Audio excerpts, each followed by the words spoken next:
and more than 20% of the patient nation. Most patients receiving such therapy for cancer have built thyroiditis presenting with transient thyrotoxicosis followed by hypothyroidism. Graves' disease rarely occurs. As we see before, immune checkpoint inhibitor also can affecting thyroid function by different mechanisms. This is also another mechanism for immune checkpoint inhibitor. Thyrotoxicosis can occur and can develop 4 to 8 weeks after the start of the therapy. But may occur within 2 weeks with a combination therapy or by 18 weeks with anti-cytotoxic T lymphocyte antigen 4 monotherapy. The thyrotoxic phase is often mild and may be overlooked, resolving in 3 to 10 weeks. Hypothyroidism occurs 10 to 20 weeks after the initiation of the therapy. Immune checkpoint blockade therapy is generally not stopped because of adverse thyroid effects, which are managed conventionally. Non-specific immune stimulatory cytokines, which include interleukin-2 and interleukin-alpha, and those used in the patient with metastatic renal cell carcinoma, melanoma, or hepatitis C.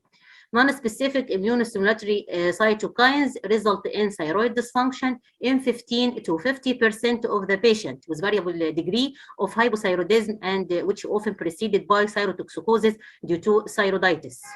Risk factor for thyroid autoimmunity, including female sex, positive test for thyroid antibodies, and disproportionately present in affected patient.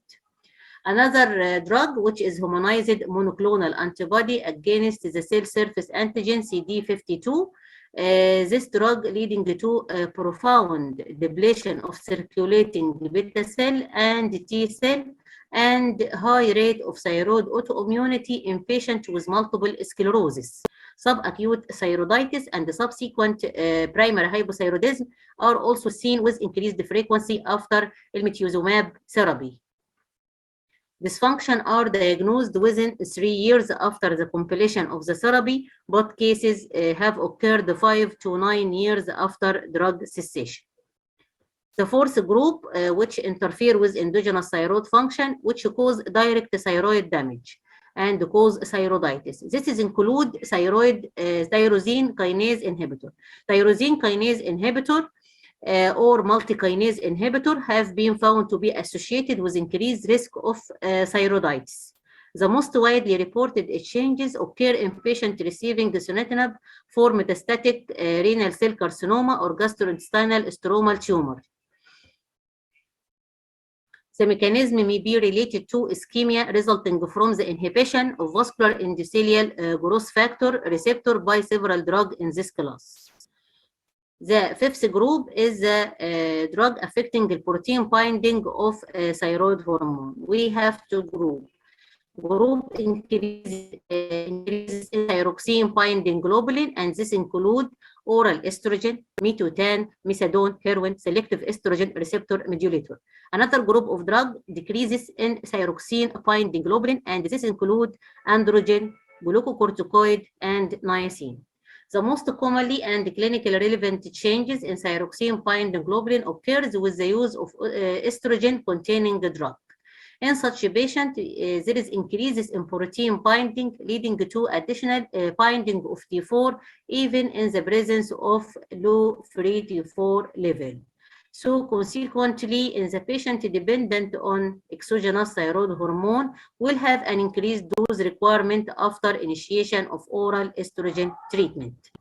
There is another group of the drug cause displacement of thyroid hormone from the binding protein. This occurs with anti-epileptic agent like phenytoin, carbamazepine, sulfurate, and other like non-steroidal anti-inflammatory drug, high-dose furosemide, and heparin preparation. The clinical importance of this interaction is often negligible, and in the case of anti-epileptic agent and heparin, the effect primarily involve alteration in laboratory testing of thyroid function. We now finish the first item in classification of drug effect on the thyroid, which is interference with endogenous thyroid function. The second item is drugs which cause interference with thyroid hormone therapy. And this is include two groups. The first group, which cause thyroid hormone or affecting the thyroid hormone activation, metabolism, and excretion. Conversion of T4 to T3 is inhibited by several drugs: imidazole, dexamethasone, propranolol at high doses, and cholecystographic agent. And other drugs affecting metabolism by increased glucuronidation enzyme, and this include rifampicin, phenytoin, phenobarbital, carbamazepine, and imatinib. Treatment with this drug sometimes initiate an increase in the dose of levothyroxine. Bile acid sequestrant, like as cholestyramine, cholecystol, and cholecalciferol. This group of the drug reduce thyroid hormone level in both endogenous and iatrogenic thyrotoxicosis by interfering with recycling of thyroid hormone in the enterohepatic circulation. The second group, which interfere with thyroid hormone therapy, which drugs that affecting the absorption of thyroid hormone preparation. As we know that thyroid hormone tablet should be taken orally on empty stomach, as it is require an acid milieu for dissolution. Approximately 60 to 80% of levothyroxine is absorbed within 2 to 4 hours after an oral dose in the fasting state. So empty stomach is advised, since even soya formula, milk, or coffee can impair the absorption of levothyroxine. Which drug can affect absorption of levothyroxine? That drug which decrease absorption of thyroxine include calcium salt, ferrous sulfate, aluminum hydroxide, omeprazole, sacralfate. So we should advise the patient to take this medication at least 4 hours after the use of levothyroxine. The third group in the drug which affecting thyroid is interference with thyroid laboratory testing in euthyroid person. In this table, we show the drugs that cause spurious thyroid test result in euthyroid person, including a different group of the drug: antiarrhythmic, anticoagulant, antiepileptic, like imidazole, biotin, enoxaparin, heparin, phenytoin, salicylate. Those drugs affecting thyroid hormones by different modalities. The first, we see that thyrotropin will be at high end of normal range with imidazole, low with biotin, and normal with others. As regard for FT4, we found that it is high in imidazole and biotin use, and enoxaparin and heparin, and low with others like carbamazepine and phenytoin, and at lower end of normal range with salicylate. T3 also, we found it high with biotin treatment, enoxaparin, and heparin, and at the lower end of normal range with imidazole, carbamazepine, phenytoin, and salicylate.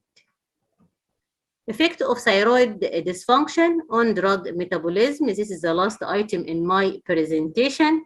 Effect of thyroid dysfunction as hypo or hyperthyroidism. We found it affect pharmacokinetics and efficacy of a common drug, as well as frequency of adverse effect. Example include warfarin, lower dose requirement of warfarin used during hyperthyroidism. Also, we found that hyperthyroidism can accelerate the metabolism of numerous medication, including propranolol, cardiac glycosides, and glucocorticoid, and conversely, hypothyroidism delay clearance of this drug. To conclude my presentation, drug interact with thyroid through diverse mechanisms. Numerous drugs affect the efficacy and efficiency of exogenous thyroid hormone therapy. Awareness of this potential interaction allow clinicians to monitor patients for them, and enhanced surveillance may be necessary in patients undergoing therapies known to affect thyroid function. And thank you.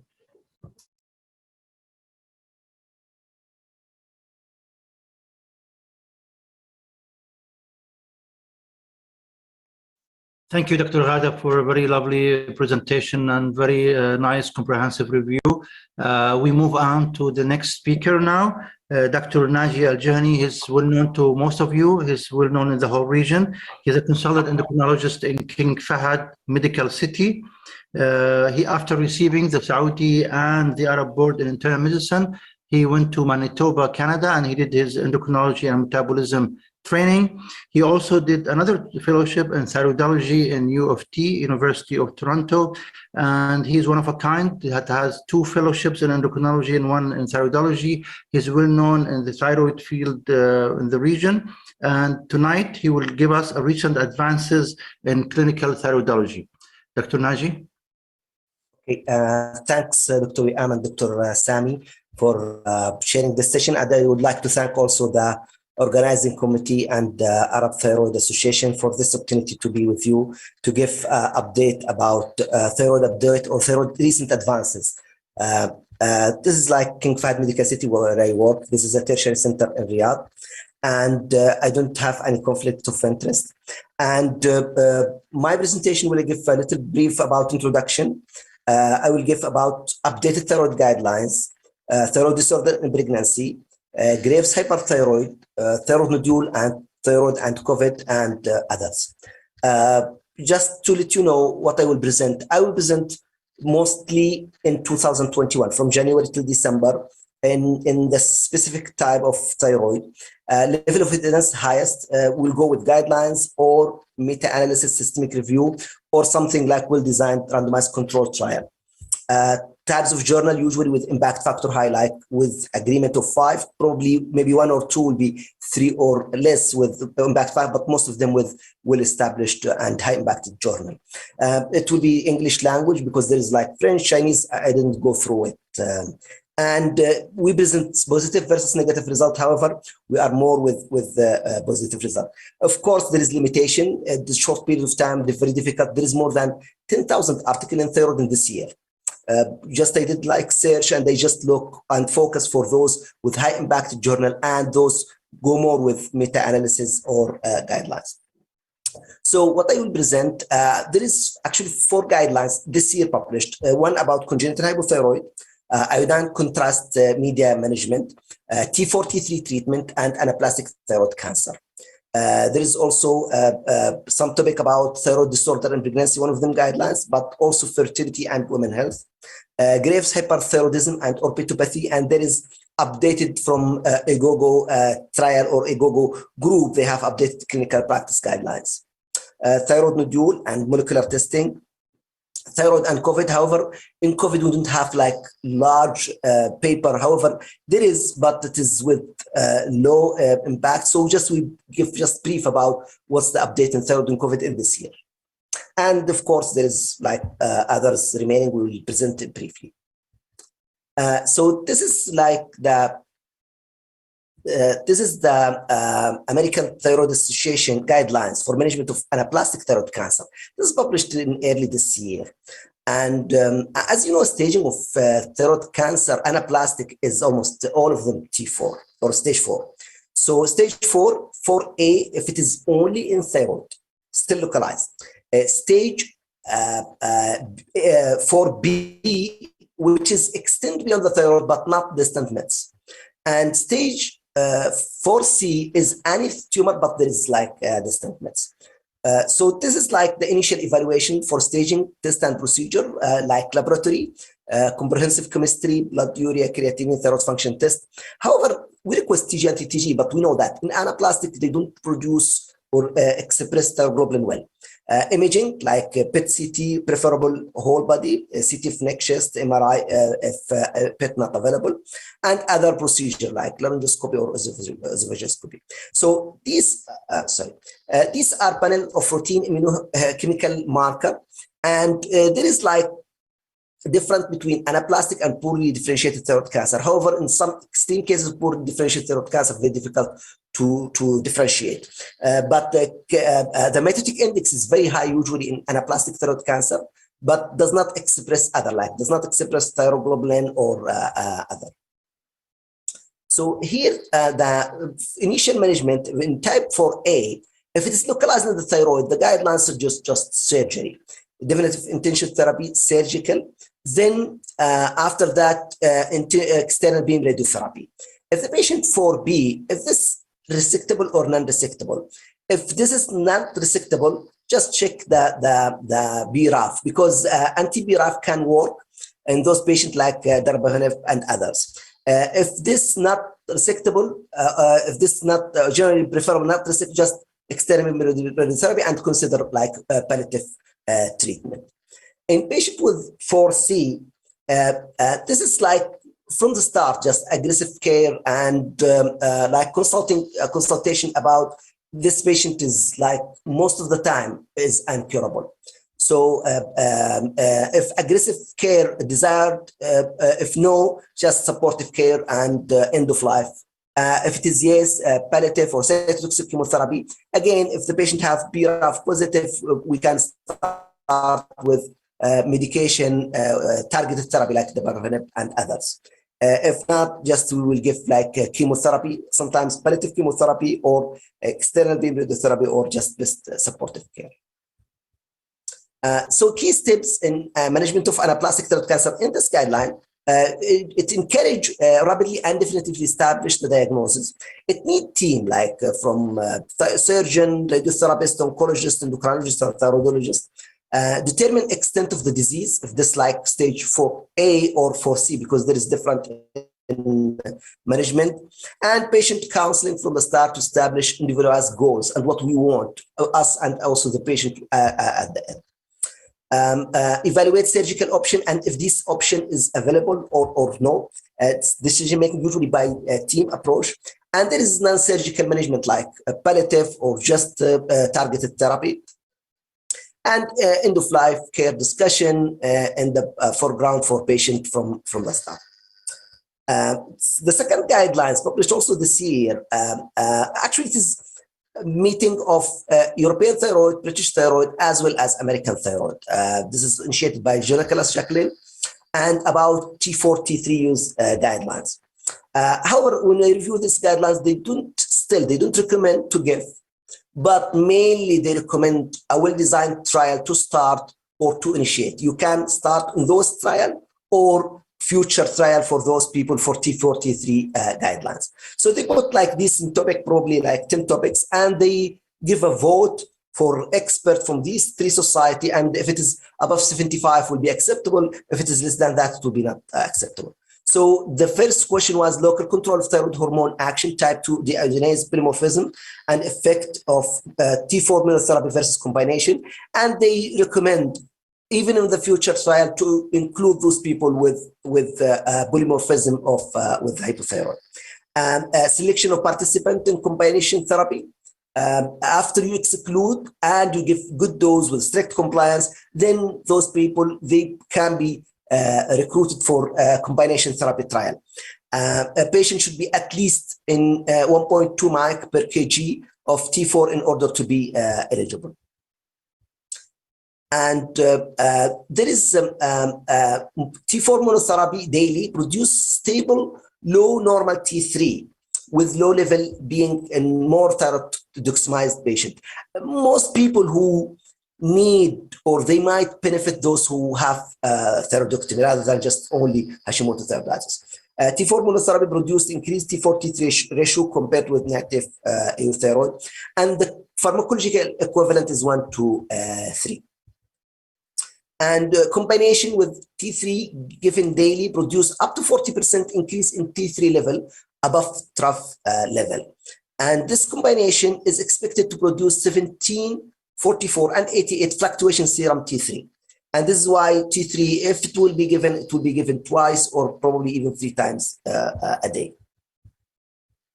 So in summary, for these consensus or the guidelines, there is equipoise, like equivalent for new adequately powered study of combination. So there is still not like determinantal. And future trial should be longer in duration than the trial previously conducted to see if it is effective or not. However, in most people, up to 30% if you start them, they will benefit initially, but at the end or after 6 months, most of them like placebo effect. The third guidelines is iodine contrast guidelines. Now we use more and more iodine contrast and CT and other. So this is like European Thyroid Association guidelines for management of iodine contrast. And the risk factor, actually, basically, iodine contrast gives you iodine. So either it will give you hyper or hypo. Those who have latent Graves or non-toxic nodular goiter, more with hyper, and those with autoimmune thyroiditis, more with hypo. If you remember, like Wolff-Chaikoff effect and Jod-Bizot effect.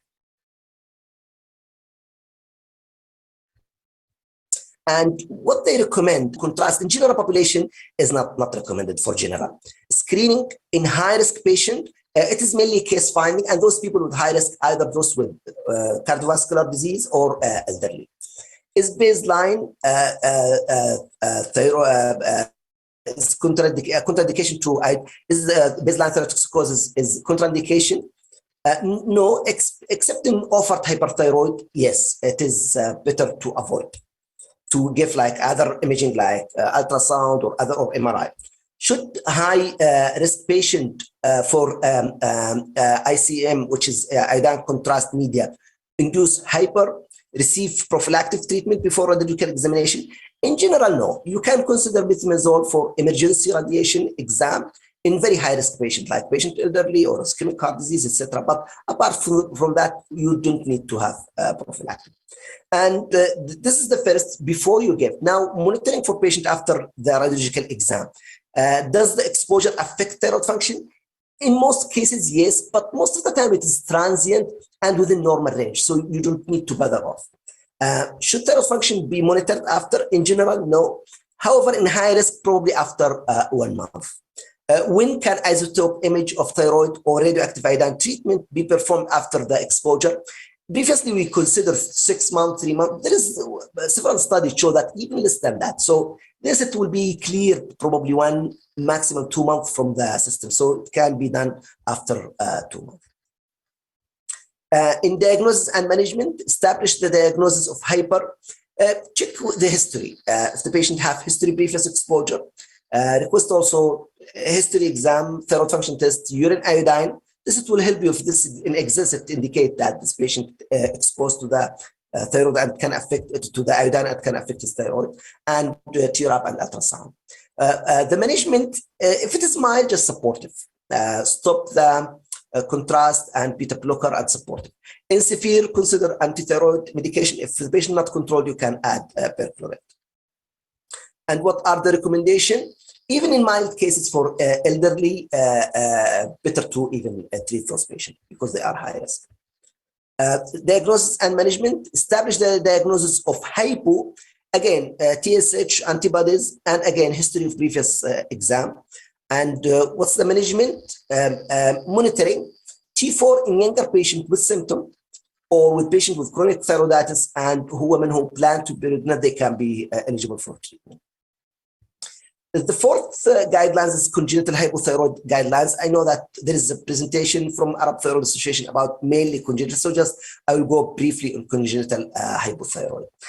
This is my supervisor who died 2018, Paul Wolfish. He's from University of Toronto who discovered or started the screening of TSH in 1980. So in congenital hypothyroid, neonatal screening for congenital hypothyroid as well as the etiology or genetic, treatment and prognosis of primary as well as central. When it's diagnosed, the panel recommend just the start of correctly dosed thyroxine. And assessment to continue treatment and neurodevelopment and neurosensory function, and consult other health professional if there is like mental effect, and harmonization of diagnostic treatment and follow-up will optimize patient outcome. And adulthood if the patient just transition from pediatric to adult. This is now we move to thyroid and women. This is assisted reproduction, also guidelines from European Thyroid Journal. And what they recommend as part of subfertility workup in women, just measure TSH and antibodies. If TSH above 4, if treated, T4 4 weeks, then before the ovarian stimulation, and initiate T4 and control TSH before ovarian stimulation. If TSH less than 0.3, just measure T4, T3. If it is normal, just routine care. If it is increased, postpone RT and perform endocrine follow-up workup for hyperthyroid. If TSH between 2.5 and 4, if the positive antibody, treat. If negative, just check TSH after ovarian stimulation. If TSH between 0.3 and 2.5, just check TSH after ovarian stimulation, if treated with T4. And they give like probably 20 plus recommendation, but here we just give some of this recommendation. They recommend treatment if positive antibody and TSH above 4, and even for assisted reduction. Also, they recommend treatment in women without without antibody but TSH above 4, and they recommend as well if positive antibody and TSH between 2.5 and 4, but more than 2.5 and 4. Thyroid and pregnancy. This is a meta-analysis on impact of thyroxine in women with positive antibody. Actually, this paper, they have like good review for meta-analysis, but doesn't show any. If you see here, those who receive or they didn't receive thyroxine in positive antibody, they don't feel, they don't have difference either in pregnancy achieved or miscarriage, or preterm delivery or live birth. So subclinical or just only positive anti-TBO, if you give them thyroxine in this meta-analysis, doesn't show any benefit. Thyroid and pregnancy. This is very common anti-thyroid drug and congenital anomalies. And this flow chart for systemic analysis, and it shows that carbimazole, it increased the congenital anomaly more. Like if you see here the odds ratio or risk ratio 1.37 means that 37% increase in a risk of congenital anomaly versus control. In PTU, it is 1.18, which is 18% increase. Unfortunately, if you have combination or switch either before or after pregnancy, and this meta-analysis it show even higher, like 49%. So congenital anomaly, there is small risk increase, mainly more with carbimazole compared to the PTU. This paper about effect of radioactive iodine in ovarian function, systemic review, and also meta-analysis published this year in Thyroid. And it showed there is no difference in fertility. So those after 1 year, they can get pregnant as well as other who didn't receive radioactive iodine. However, it affects their transient menstrual regularity. It affects also their early menopause, but does not affect their fertility or to get pregnant. This is Graves or Pathophysiology from Oigogo group. They have like updated their guidelines this year. And this is like classification of severity, like we have mild, moderate, and site-threatening. And this is the severity. And this is like a clinical activity score. If it is less than 3, it means that inactive. If it is 3 or more, this is active. And this include retrobulbar pain, upward or downward, redness of eyelids or conjunctival swelling of caruncle or eyelids or phimosis. And this is the recommendation for treatment of mild Graves' orbitopathy. In general, refrain from smoking, treat thyroid, being euthyroid, avoid other heterogenic or hypothyroid after the treatment, and refer to thyroid clinic if risk factor present. And local treatment like refresh tear and others. And selenium, they recommend here selenium. Actually, there is a paper from Neurological Journal of Medicine a few years ago to show that in mild to moderate Graves' orbitopathy, it showed improvement. And for moderate to severe, they recommend steroid, like 0.5 gram IV methylprednisolone per week for 6 weeks, and other like MMF or other. And if there is no response, second line treatment will show in the second slide. And if there is partial, just you can give smaller dose, but over 6 weeks again. This is for first line treatment. If the patient, for second line, if they don't respond, either you can give higher dose of steroid, like 7.5 grams second dose, or oral prednisolone with cyclosporin or azathioprine, or radiotherapy, or other medication like tuzilumab or rituximab. If the patient have sight-threatening pulse steroid, IV methylprednisolone 0.5 to 1 gram as a single dose, repeated on 3 consecutive days to save the vision, and daily monitoring with ophthalmology, and after 1 week evaluation. Then if therapy can be continued further with IV methylprednisolone in a week 1 respond, you can give them 0.5 per week.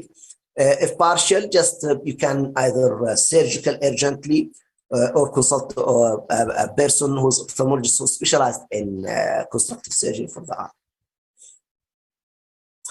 Thyroid nodule, there is one article which is, I picked from these, which show that Sweetmack study from France, diagnostic and prognostic value of 7-panel of mutation testing.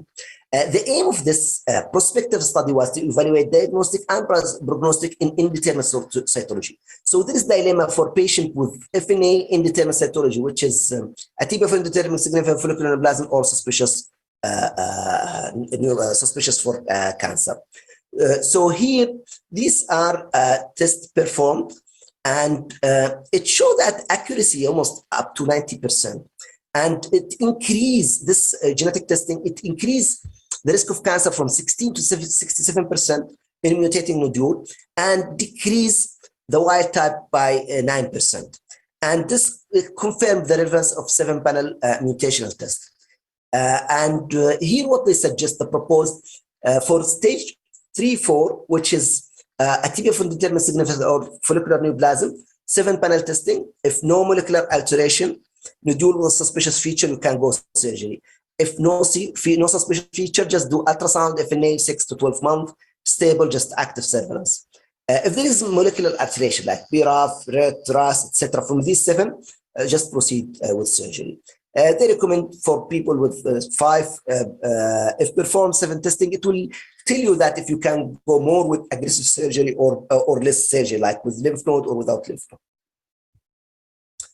node. Here, thyroid and COVID. Actually, when I look at this year, I couldn't find any like meta-analysis of COVID. I found systemic review, but most of them either cross-sectional or case report or others regarding the COVID-19 and thyroid. So this paper published from Review in Endocrine and Metabolic Disorder, but thyroid sequelae of COVID, a systemic review.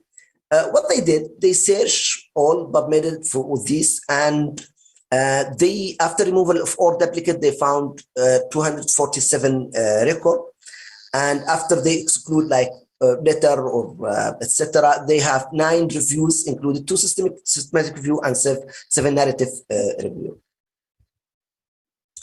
And this is what they found, which impact on thyroid can be expected in COVID.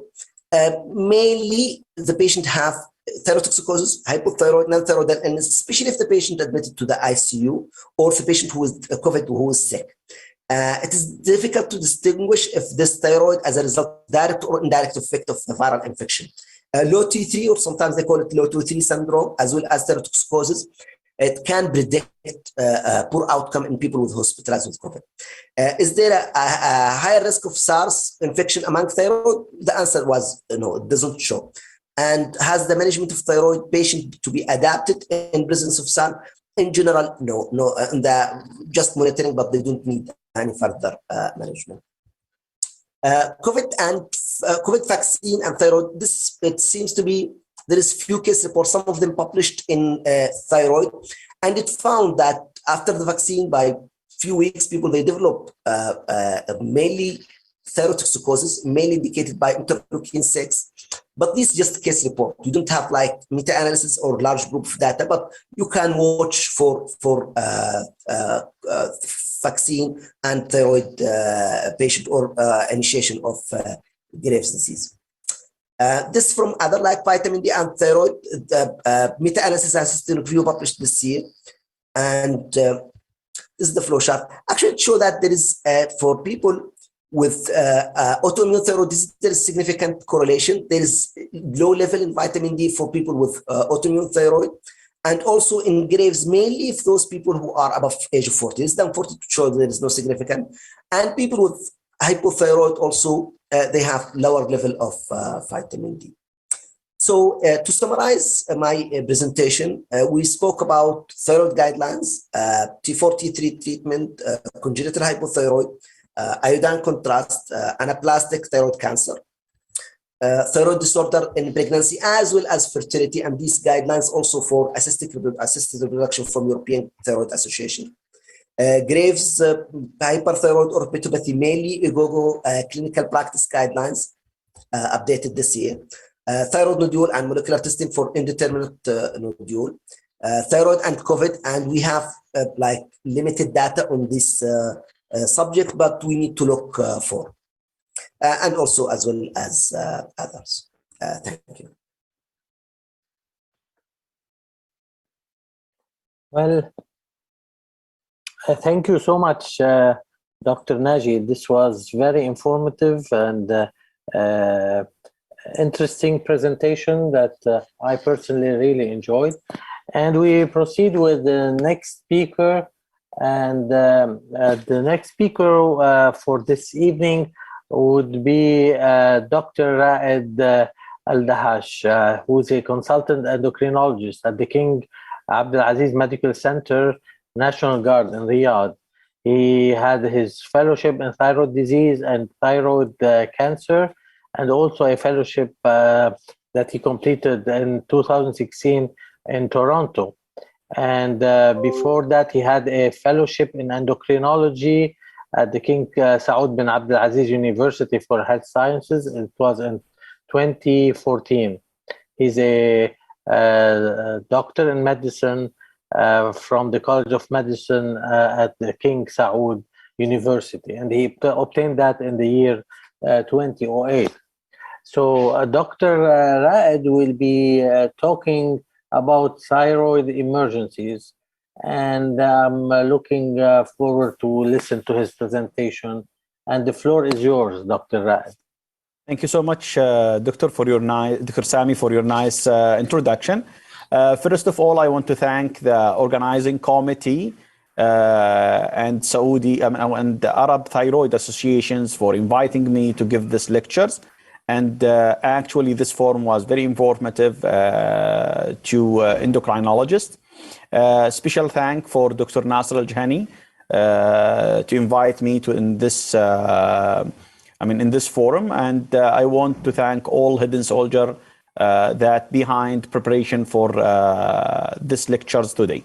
I will talk today about thyroid emergency. I will go through introduction. Then I will choose two important topics, I think, in thyroid emergency, thyroid storm, and Maxidemacoma.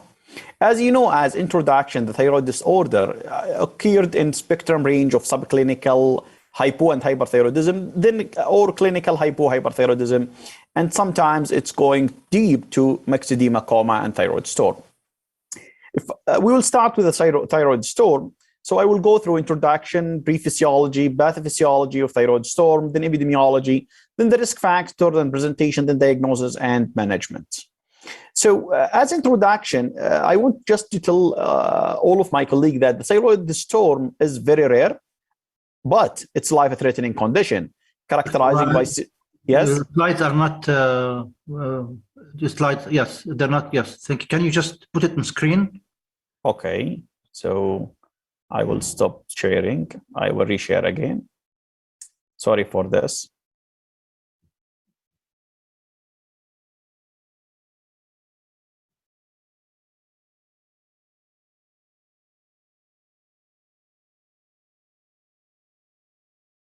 So the screen is very clear now?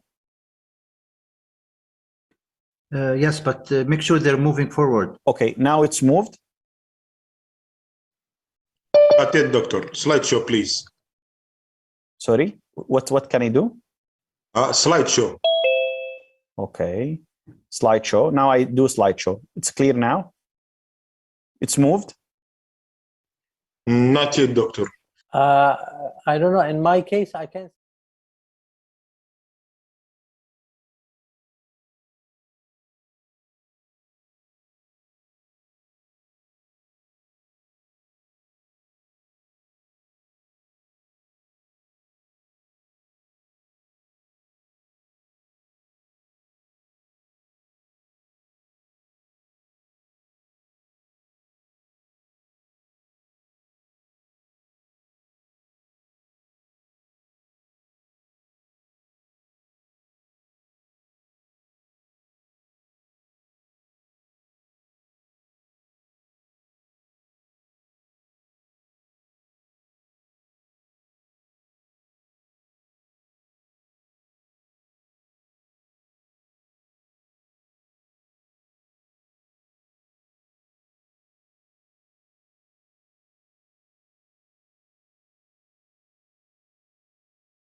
Sorry for this, problem in the connection. So today we'll talk about thyroid emergencies. We will go to thyroid storm and Maxidemacoma. As you know, it's ranging from hypothyroidism, subclinical to clinical, and it's ended by Maxidemacoma and thyroid storm. We will go through first topic today, thyroid storm, to go through introduction, physiology, pathophysiology, epidemiology, risk factors, presentation, diagnosis, and management. As you know, the thyroid storm is very rare, but it's life-threatening condition, and there is severe manifestation as a thyroid toxicosis. If we're talking about physiology of the thyroid functioning, as you know, normal thyroid function is under control of feedback from hypothalamus, anterior pituitary, and thyroid glands. So if you look at the normal regulation of the thyroid hormone, it's starting from up to down.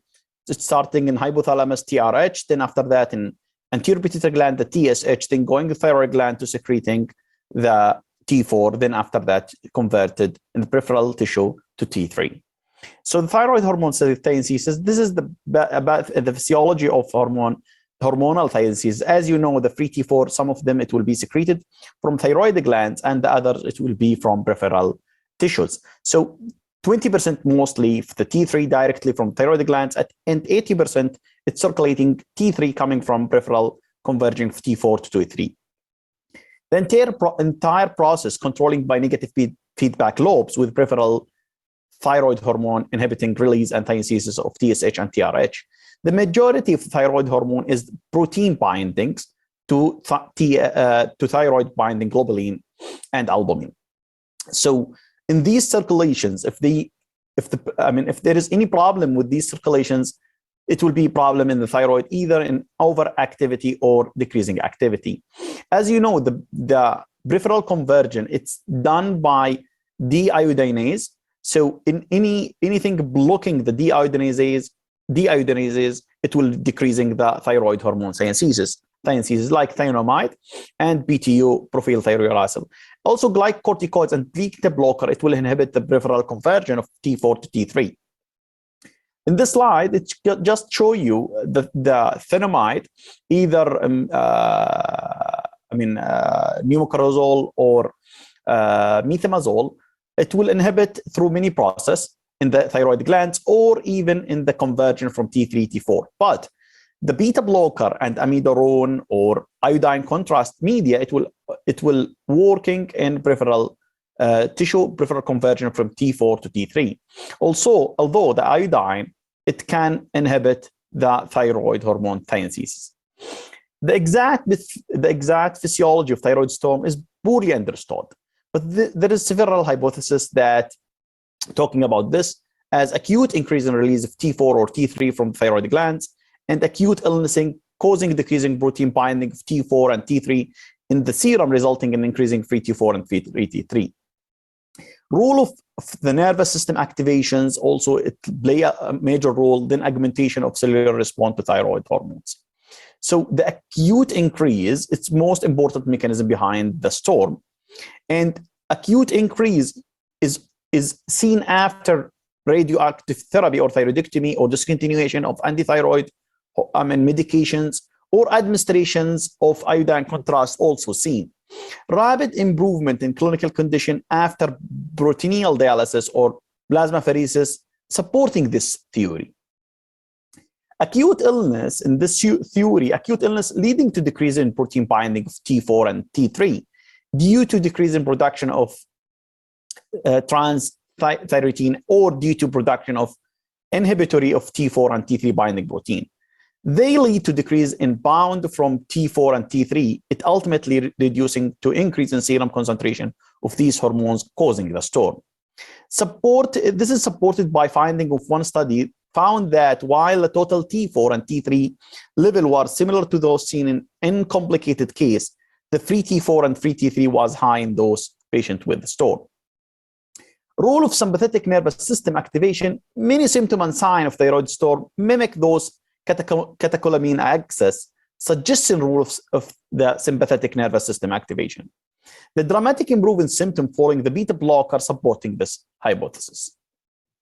Again, another theory about augmentation of cellular response in thyroid hormones in patients with condition of hypoxia, ketoacidosis, lactic acidosis, and infection, there is increase in the releasing of hormone.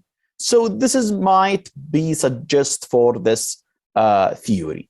So if you look at the epidemiology, for example, in US survey, 16% of inpatients with thyroid toxicosis were diagnosed with storm. Although the thyroid storm can develop in patients with long untreated hyperthyroidism like Graves' disease, toxic multinodular goiter, or toxic adenoma. It's participated by acute events such as thyroid or non-thyroid surgery, trauma, infection, acute iodine load like amiodarone use or delivery. Irregular use or discontinuation of the antithyroid treatment commonly reported as a participation of the thyroid storm. The presentation, usually the patient presented with severe and life-threatening thyroid toxicosis, typically having exacerbation of usual symptom of hyperthyroid. Usually the symptom is hyperactivities, irritability, heat intolerance, sweating, palpitations, fatigue and weakness. They're having severe weight loss and increasing appetite, diarrhea, polyuria, and loss of lipido and oligomenorrhea. Also the sign, usually the patient came with tachycardia. Sometimes they having hyperthyroid-induced atrial fibrillation.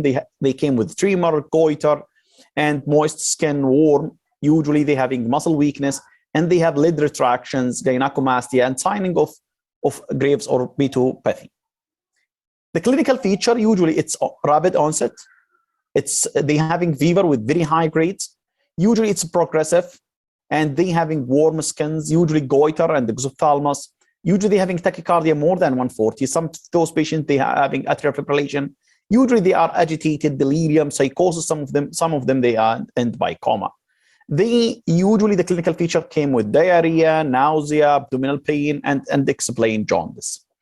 Differential diagnosis in those cases, usually peritonitis, sepsis, heat stroke, malignant hyperthermia, acute pulmonary edema, neuroleptic malignant syndrome, and serotonin syndrome, and peritonitis. Laboratory finding, usually the TSH is very low, and free T4, free T3 is very high. And usually those patients, they don't have a specific, non-specific laboratory finding, including hyperglycemia, mild hypercalcemia, abnormal liver function test, leukocytosis, and leukopenia. The diagnosis usually based on presence of these severe life-threatening symptoms, like what we said before, hyperpyrexia, cardiovascular dysfunctioning, change in the mental state.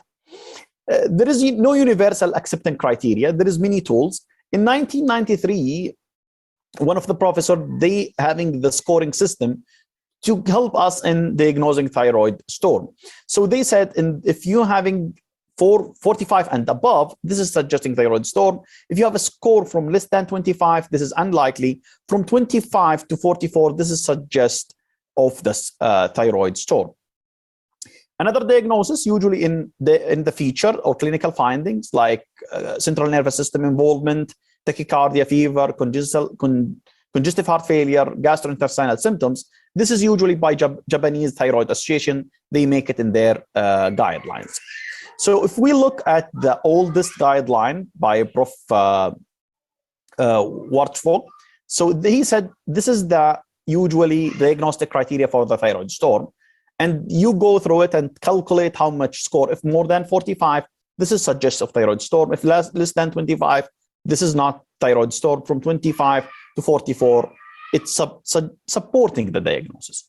In the Japanese, they look for another finding like CNS involvement, GI involvement, and they make also as a score. Then according to the score, you can diagnose or suggest if this patient having the storm or not. In the management, usually the therapeutic option for the thyroid storm are expanded from those using for uncomplicated hyperthyroidism. So usually we're going to use glycocorticoids for those patients if needed, and we using iodine solutions, usually potassium iodine, and sometimes we try to put those patients, especially in severe cases, in ICU monitoring to see what's happening for those patients to decrease their risk of mortality. Beta blocker, usually we give it to control the sign and symptom inducing by adrenergic effect. Thionamide, usually to block the new hormone thiensis. The iodine solution to block the release of the thyroid hormone. iodine contrast agent to inhibit the peripheral conversion from T4 to T3, the glycocorticoid to reduce T4 to T3 conversion, and we promote vasomotor stability and possibly reduce autoimmune process in Graves' disease and possibly treated associated related adrenal insufficiency if it's happened there. Might some cases they used bile acid secretion, maybe having benefit in severe cases. So usually this is the doses. We start with huge dose of PTU or metamazole. We could give those as a loading. Then after that, we make it every 4 hours in PTU. Or metamazole, we give it once daily, but we start to give good dose, like 60 to 80 milligram per day. Usually we start short-acting beta blocker like propranolol, 60 to 80 milligram every 4 hours. And we look at, for those patients, their improvement. Usually we give iodine saturated solution of potassium iodine, 5 drops orally every 6 hours. Then we look for those patients. Usually we load them with hydrocortisone 300 milligram. Then after that, 100 Q8 hourly. This is summarized usually the acute management for those patients. We don't forget to order for them ECG to rule out atrial fibrillation, chest X-ray, they having heart failure or sign of heart failures. Sometimes if those patients having mentally problems, we order for them brain CT scan without contrast, and we try to send for blood CBC, coagulation profile, for sure TSH and free T4, liver function test, and other chemistry. Plasmapheresis, there is many studies tried to talk about plasmapheresis, and they said the plasmapheresis, it would remove the cytokines and antibody and thyroid hormone from the plasma. In one case report, women with Graves' disease and metamazole inducing a granulocytosis developed thyroid storm after methazole was discontinued. So the only treatment at that case was plasmapheresis, and resulting in markedly improving thyroid toxicosis within 3 days, allowing for thyroidectomy for definitive treatment. But still, it's under researches, and still we don't need it in a lot of patients. Usually in regular management, we have benefit rather than plasmapheresis. We will move to the second talk today about Maxidemacoma. So we will go in also introduction, epidemiology, risk factor, presentation, diagnosis, and prognosis, then the treatment. So Maxidemacoma is defined as severe hypothyroidism, leading to decreased mental status, hypothermia, and other symptoms related to slow functioning of multiple organs. Early recognition and the treatment is very important. The treatment should be initiated on basis of clinical suspicious without waiting for lab results. The epidemiology, the demographic of patients who develop Maxidemacoma are those of hypothyroid in general, with older women being often affected. The coma, Maxidemacoma, can occur at accumulation of the severe long-standing hypothyroidism and can be participated by acute event in poorly controlled hypothyroid patients like infection, MI, cold exposures, surgery, or administration of sedation drugs, especially opioids. It can occur in patients who having any fusing causing of hypothyroidism, particularly those chronic autoimmune thyroiditis, because it's, sudden in course, and they are overlooked for those patients, especially post-surgery or post-ablation hypothyroid, and they don't giving a treatment for a long time. Maxidemacoma can occur in those patients with central hypothyroidism and can occur in lithium-induced hypothyroidism, and can be occur in those patients in TKI-inducing hypothyroidism, and also they having reported those patients having amiodarone. So the factor known to participating for or inducing for Maxidemacoma: hypothermia, hypoglycemia, hyponatremia, acidosis, and hypercalcemia. Infection also, cerebrovascular accident, medication like what we said before, narcotic, lithium, amiodarone, beta blocker, discontinuation of the thyroid hormone for a long time, burns, trauma, gastrointestinal bleeding, also hypoxia and hypercapnia. Clinical presentation, usually they came with decreased mental status, and they are usually hypothermia, but hypotension, bradycardia, hyponatremia, hypoglycemia, and hypoventilation, as we see it in those patients, very common. Buffness of hands and face, thickness of nose, swallowing of the lips, and enlarge of tongue maybe occur secondary causes for in those patients, especially abnormal if they're having abnormal deposit of albumin. The possibility of participating infection and other acute illness should always be considered, and important to appreciate. However, the patient may not be a prior response to the infections. Usually, this is the clinical features. They are decreasing mental status, hypothermia, bradycardia, hyponatremia, hypoglycemia, hypotension, and usually those patients having participating illness. The neurological manifestation, despite the name is Maxidemacoma, patients frequently don't present in coma, but they are less degree of decreased level of consciousness.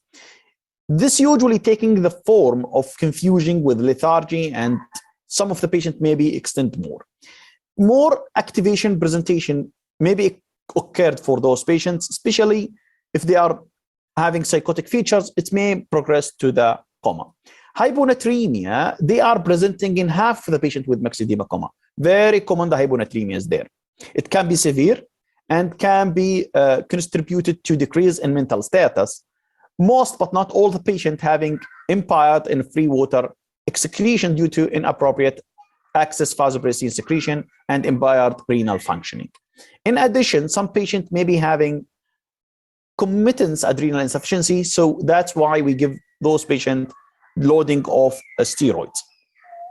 So the pathophysiology of hypothyroid-associated hyponatremia is many pathophysiology, like decreasing GFR, decreasing cardiac output, SIADA, salt-losing nephropathy, and low iodine and salt intake. So all of these can cause hyponatremia in patients with hypothyroidism. Hypothermia presented in many patients with Maxidemacoma. It's due to decrease in thermogenesis, that decreasing in metabolism. Low body temperature may be not recognized initially because many automatic thermometer not register the frankly hypothermic body temperatures. But it's very common, and if the patient having severe hypothermia, usually this will increase risk of mortality, and the lower temperature may be likely a patient to be died. Hypoventilation with respiratory acidosis resulting primarily from central depression of ventilator drive to decrease response to hypoxia and hypercapnia. Other contribute factor like respiratory muscle weakness and large goiters or large tongue causing sleep apnea. Some patients may require mechanical ventilations. Airway management must be complicated by infiltration pharynx if the pharynx is enlarged. Recovery from ventilator depression may take as long as 3 to 6 months after treatment of hypothyroidism. Hypoglycemia may be caused by hypothyroidism alone, or maybe because there is adrenal insufficiency. So those patients having autoimmune adrenal disease or hypothalamic pituitary disease. So that's why we give steroid for those patients to make sure those patients, they don't have both of them. If we give thyroxine alone, it will be complicated, the adrenal insufficiencies. Thyroid hormone playing a role in blood pressure hemostasis. So hypothyroid patient having diastolic hypertension, even though cardiac output is reduced and narrow the pulse pressure. Severe hypothyroid associated with bradycardia, decrease myocardial contractility, lowering cardiac output, and sometimes hypotension. Peripheral pericardial effusion may be present. All of cardiac abnormality are reversible with thyroid hormone.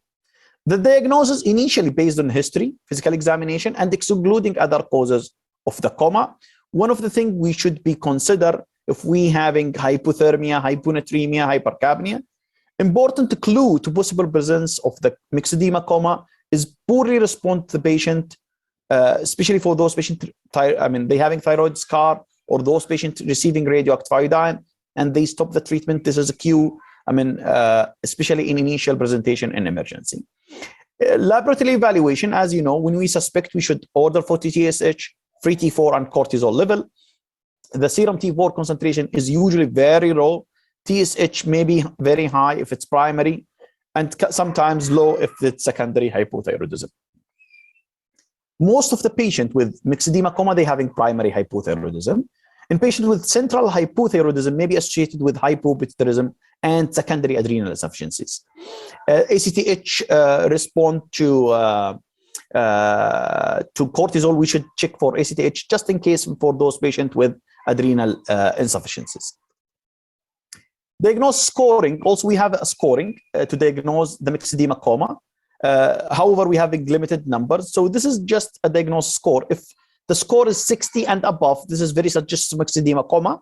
If less than 25, this is unlikely to be Maxidemacoma.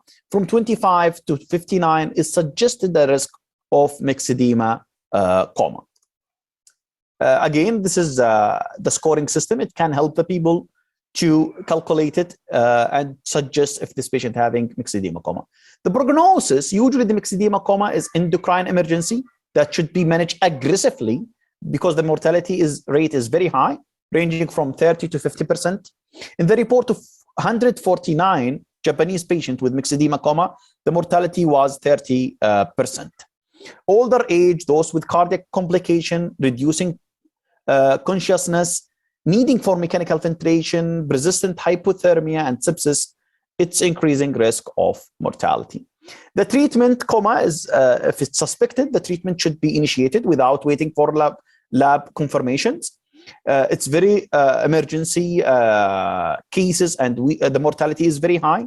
So we should aggressively treating those patients with loading dose of thyroxine, 200 to 40, 100 mic IV, followed by 50 or 100 every 8 hours. Sometimes we add T3 to free T4. So we give them T4 and T3 to accelerate the response for those patients. Usually we give hydrocords, 100 milligram IV every every Q8 hours to rule out adrenal insufficiencies. Supportive measures is very important. If the patient needing mechanical ventilations, they needing fluids, and they needing rewarming, and dextrose for those patients with hypoglycemia. Empiric antibiotics, we should do it also for those patients. And then after that, we look for treating underlying cause.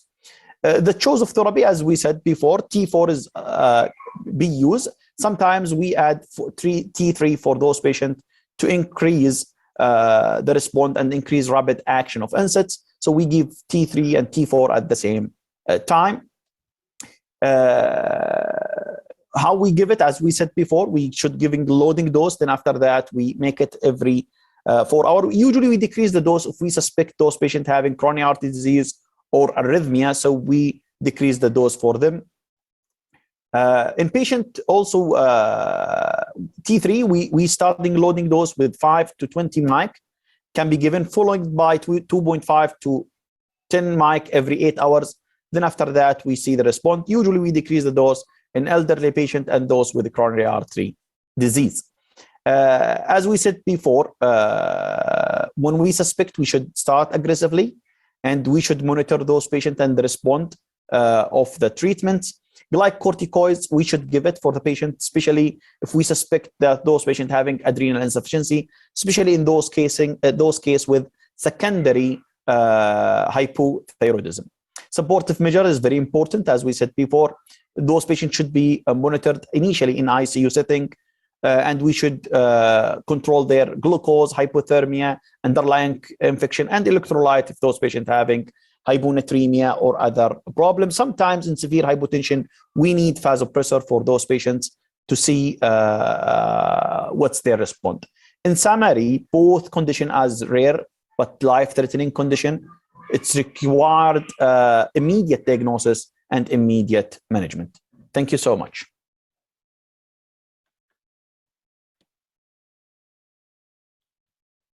Thank you, Dr. Raed. Very insightful review. Thank you very much to all the three speakers, Dr. Ghada, Dr. Naji, and Dr. Raed. We have questions. Dr. Sami, would you like to start with any question? The question is, the audience, I believe, probably we can get started awaiting the audience questions. I have a question for Dr. Ghada, and my question is about the checkpoint inhibitors and the thyroid dysfunction that happens with checkpoint inhibitors. It happens with both CTLA-4 inhibitors or PD-1, PD-L1. I wonder, and is it a permanent hypo or hyperthyroidism that one encounters, or it is transient usually? And how do you monitor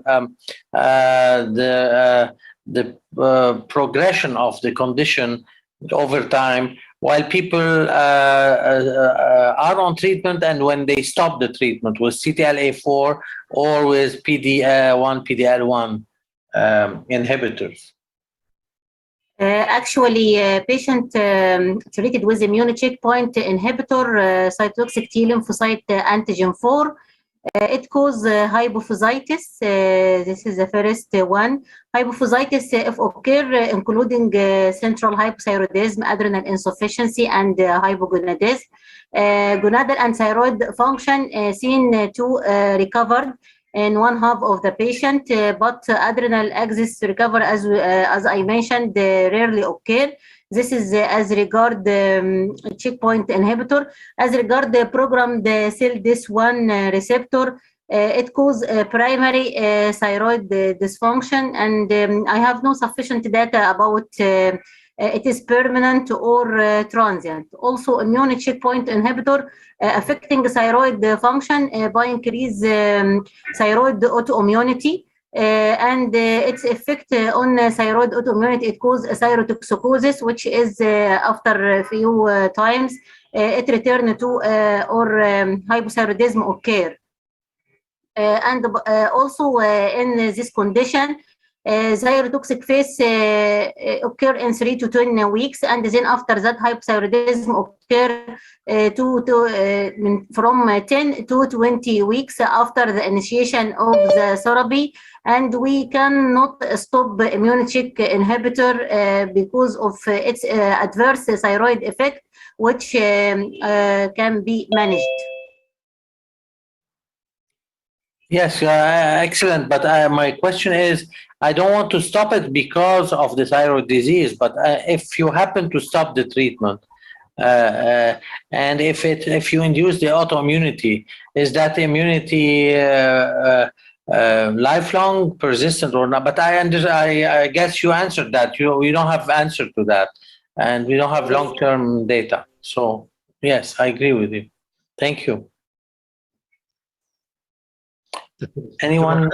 Dr. Raed, are you with us? Yes, we have a question for you.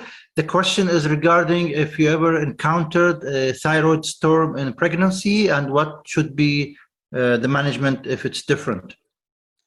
Actually, the good thing in in the pregnancy, usually in all the pregnancy, usually, as you know, all autoimmune disease in the pregnancy, it's shut down.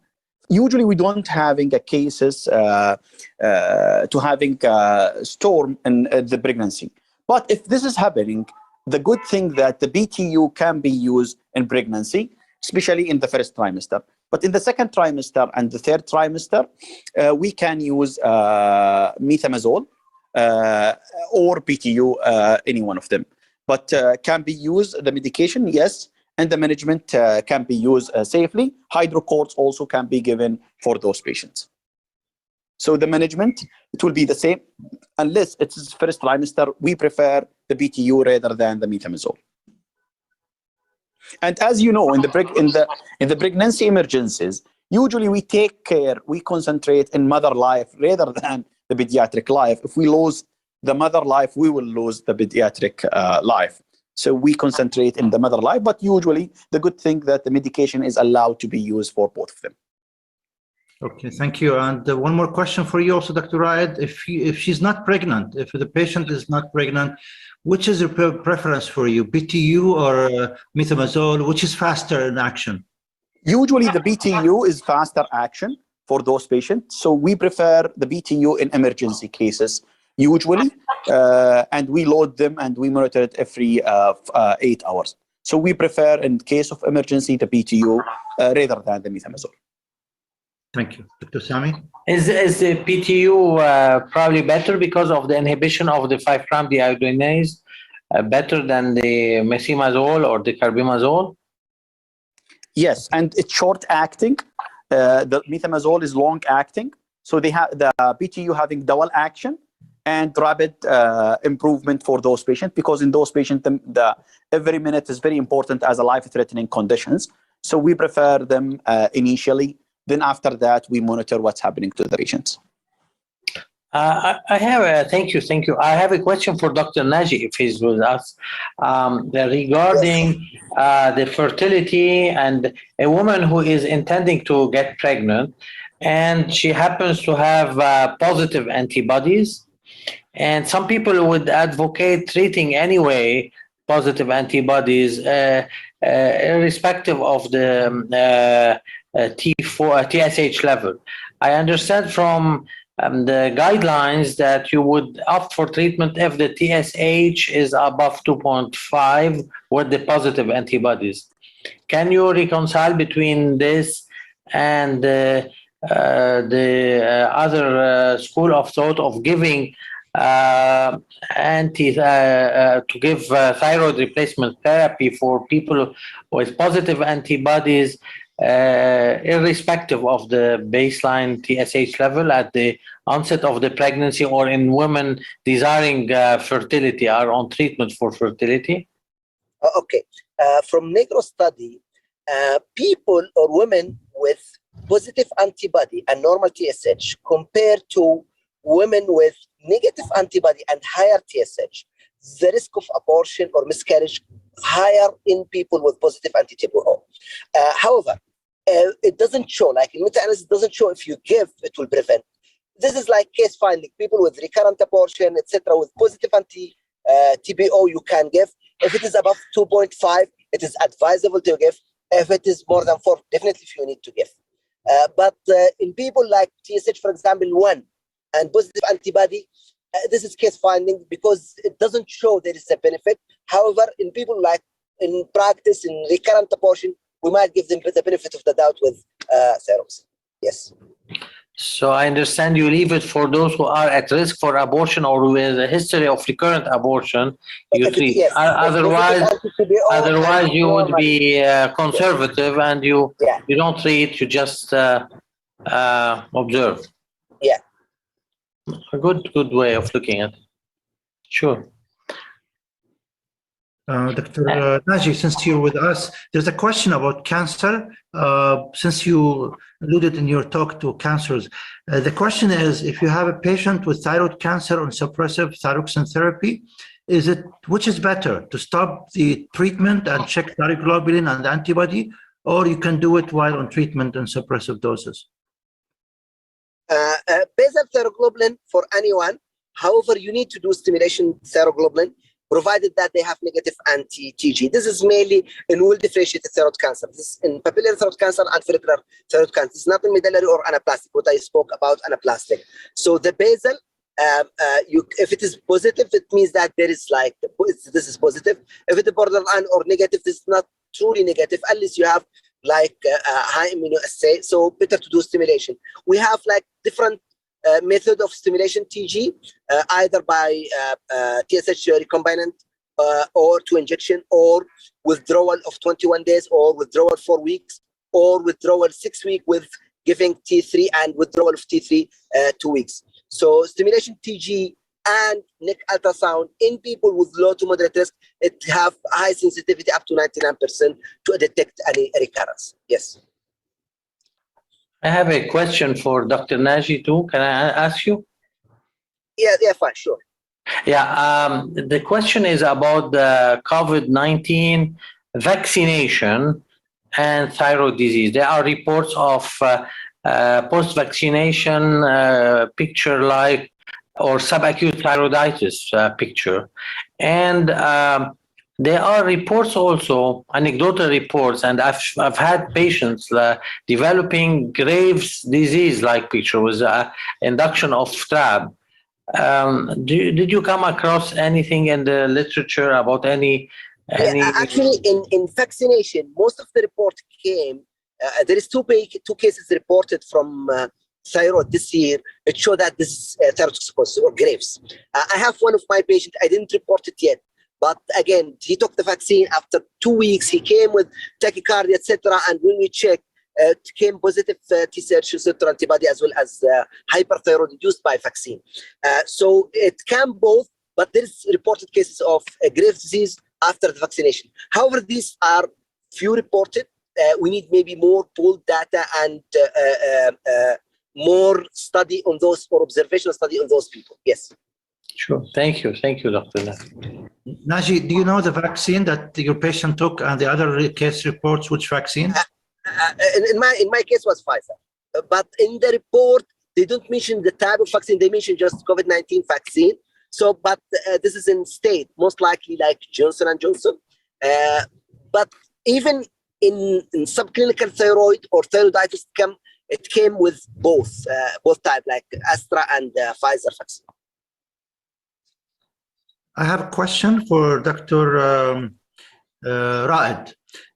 Dr. Raed, we don't have IV levothyroxine, and in cases of Maxidemacoma, if you have a case with altered mental status, can you put an NG tube and squash the tablets and use it, the NG tube, for supplementing those patients with thyrox, although it may take a long time for absorption? Yeah, thank you so much for this question. Usually the IV is the faster and proper for the patient, but I mean, in case you cannot give the IV, you can give it oral, as you said, but we make sure that usually the IV, I mean, the IV dose is 70% of the oral. For example, if the patient having 100 thyroxine orally, this is will equivalent to 70 mics in oral. So it's 70% less in oral than in IV, and the absorption and mechanism of action, it will take longer. But this is one of the solutions that will give it for those patients. Just make sure that to give it in the right time, an empty stomach, without other medication at the same time, to make sure the absorption it will be good, rather than to give it with another medication and to be given, and I mean, in the right time, for example, between the meals, to make sure the absorption is very good.